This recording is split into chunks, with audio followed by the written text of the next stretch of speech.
Steve Williams, mayor of the city of Huntington, West Virginia. Most of the heroin addiction that we have began with individuals who had a prescription with pain medication, and that prescription led to an addiction. Huntington is a town of just under 50,000 people. Our county is 96,000 people. Yet over a five-year period, just a 5-year period, there was over 40 million doses of opiates that were distributed in this county alone. I don't need to get in and don't even seek to get into what the motivation was. The numbers speak for themselves. How did West Virginia get to this point? In some ways, it was a state with a target on its back. One heavily dependent on manual labor jobs like coal mining and manufacturing, jobs that leave workers prone to injury and chronic pain. When a new group of painkillers emerged in the mid-90s, pharmaceutical companies and distributors saw a ripe market. Eric Eyre of the Charleston Gazette-Mail recently uncovered documents exposing the extent of the pharmaceutical campaign between 2007 and 2012. There had been 780 million hydrocodone and oxycodone doses shipped to West Virginia over those 6 years. We're one of the smallest states in the country. We have 1.8 million people, so that comes out to roughly about 430 pills per person. An eventual crackdown on pain pills caused many to switch to heroin and fentanyl, far more potent cousins of drugs like hydrocodone and oxycodone. Overdose deaths spiked. In March, a state fund to pay for burials for the poor ran out of money 5 months before the end of the fiscal year. The drug dealers are going to pay for this, just the way that I see that the pharmaceutical companies are going to pay. In Huntington and Cabell County, officials have resolved to respond to every overdose case aggressively. Ramp up treatment and accountability programs, when appropriate, through drug courts that have a strong track record of leading people toward recovery instead of incarceration. Do I understand you have 4 months and 2 days clean? I do. Yeah. We're going to go ahead and graduate you. I bet you I've been to 20 overdoses in that house. Jan Rader is the fire chief in the city, a place now defined by both the scope of its struggle and its attempt to fight back. We have no fear of failure. If we try something and it doesn't work, let's move on to something else. Of the 100,000 people who live in Huntington and surrounding Cabell County, officials estimate that 10,000 of them have become addicted to opioids like heroin and pain pills. Officials say there have been more than 100 deaths in Cabell County so far in 2017, with more than 2,000 overdoses expected by year's end. Steve Williams is the mayor of Huntington. The level of addiction is beyond anyone's comprehension. I have never known anything that was so all-consuming. It is affecting everybody in this community. They refuse treatment. They go right back out on the street, typically get high again. How dispiriting is that? You just literally brought someone back to life, and they're choosing, or maybe it's not a choice, but... It's very frustrating on every level. But that doesn't stop us from saving the life. Yeah. It's a very stressful time to be a first responder. I probably was a firefighter for 10 years before I saw a significant number of dead bodies. Yeah. These young guys that we're hiring, 23, 24, 25 years old, they're seeing 50, 60 dead bodies a year. And not just dead bodies, they're seeing young dead bodies. Sometimes they're friends. Sometimes people they graduated from high school with. Raiders' crew responded to 3,500 calls in 2015. Last year, 4,500. This year, they're on track for more than 5,500. 1 out of every 4 times a fire truck leaves the station, it's for an overdose case.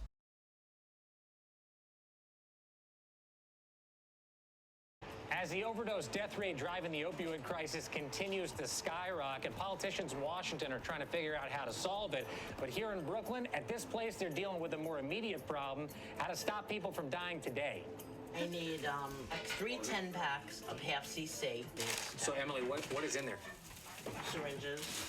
I noticed that people come in here and they grab needles and they've been going in and out of the bathroom. Can I just look at the bathroom? Can I see what's going on? Sure. What's going on is people are injecting opioids like heroin in the bathroom as someone stands outside with naloxone, the heroin antidote in case of an overdose. Someone in there now? Inside. But the people who run this place can't actually supervise the injections. That's illegal in the U.S., unlike in at least 10 other countries where supervised injections are proven to save lives. This is a space that has been set up for people who are going to use syringes who we don't want them to use in outdoors or a public setting. It pains me that the only option we have is to say, go into that bathroom and do what you have to do, and we're outside to save your life. Here in Toronto, just several hundred miles away from Brooklyn, supervised injections aren't happening in secret any longer. In fact, the government's starting to let them happen in the open.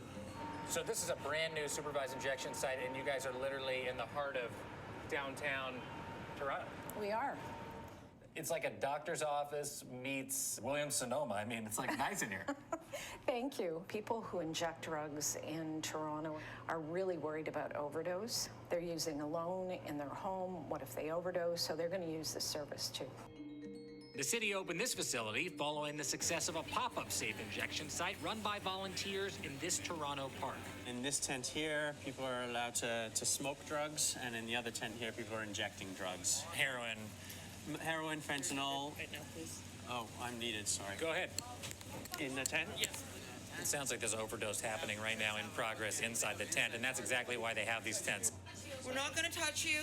Can you take some deep breaths? This place has been open for about 3 months. In those 3 months, they've saved 94 lives. One of the volunteers, Pops, is also a user. The thing is, it's just been in the last few years that the heroin drug supply and crystal meth supply and the crack supply are all being laced with fentanyl.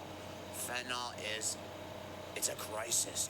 At the end of the night, Pops let us follow him into the safe injection tent. So this is some fentanyl that I just purchased. Fentanyl is a cheap, extremely powerful, and highly addictive synthetic opioid now pervasive in the illicit drug supply. Good. Almost instantly, the drug took effect. You all right? Yeah. Hey, Pops, I'm just gonna put this on A volunteer nurse put an oxygen monitor on Pops' finger. Other than feel like, holy mackerel, watching this, what do you want people to think? I guess I want people to think that, like, everyone's lives are valuable, and we need to look at, like, the systemic issues that, stress people out and cause trauma in their lives and try to address some of these things. Rather than going to the taxpayers of my community and saying, we need to raise your taxes so that we can fight this epidemic, we need to go to those who are complicit in causing the epidemic, and they need to be held accountable. If you've been able to have record profits, then invest in healing people that have found themselves injured by your product. Largest opioid settlement of its kind. Leaders in West Virginia have settled their lawsuit against McKesson for $37 million. It is thought to be the biggest settlement for a state against a single pharmaceutical company. McKesson was accused of shipping millions of painkillers into West Virginia without trying to stop illegal diversion of the drugs. McKesson denies any wrongdoing. Attorney General Patrick Morrisey makes an announcement earlier this morning regarding the ongoing trial against 3 major drug companies. The state has reached a $99 million settlement with Janssen Pharmaceuticals. The amount is more than double Janssen's national settlement proposal of $48 million. Morrissey says drug companies Janssen, Teva, and Allegrin rebranded the highly addictive opioid drug to expand their prescriber base while downplaying the risk. The Attorney General also says he will be steadfast in holding the drug companies accountable for their actions that is causing the opioid epidemic here in West Virginia. I mean, what is something that people can do in order to help? I mean, because there's a lot of people who are watching this who probably have a loved one that's been affected by this problem. Yeah, I think that if you look at this crisis from a bird's eye view and you see these statistics and you don't know a person involved or you don't know a person making change involved, it's very difficult to sort of even wrap your head around what the solutions are. it's not going to be a federal solution that's going to solve this. I mean, certainly some funding for recovery and rehabilitation beds and detox beds and medically assisted treatment would help a ton, but it's going to be these grassroots effort, and it's going to look different in every community. Every community is going to have to respond to how they care for one another differently. And I think that that's the biggest message that I know Jan and the other women believe in, is that it's about empathy. It's about being kind to one another. I mean, I think people, when they first meet Nisha, they think of her as this, Jesus freak type person. They learn she's not. She's not a one-dimensional person, evangelical that's, believes everyone should act a certain way. She is out there to help whoever will come across her path. And I just think that if we all would look to help one other person, I mean, recovery is extremely difficult. Most people go about their lives avoiding change, trying not to change, and recovery is the deepest form of change, where you have to look at your past and your present and move forward in a way that's different than how you've lived your entire life. And sometimes that means leaving family behind, because in West Virginia, you're seeing a lot of generational addiction, and it's very hard. And so go to your local rehab or recovery center, encourage someone, feed your local EMS and fire departments, bring them some cookies, like write them a thank you note. I mean, I think those acts are very small, and certainly funding is a huge thing, but teach yourself about naloxone and Narcan. Learn how to administer it. It'll sort of open your eyes. Once you start doing that, it'll open your eyes to many ways to care for your own community.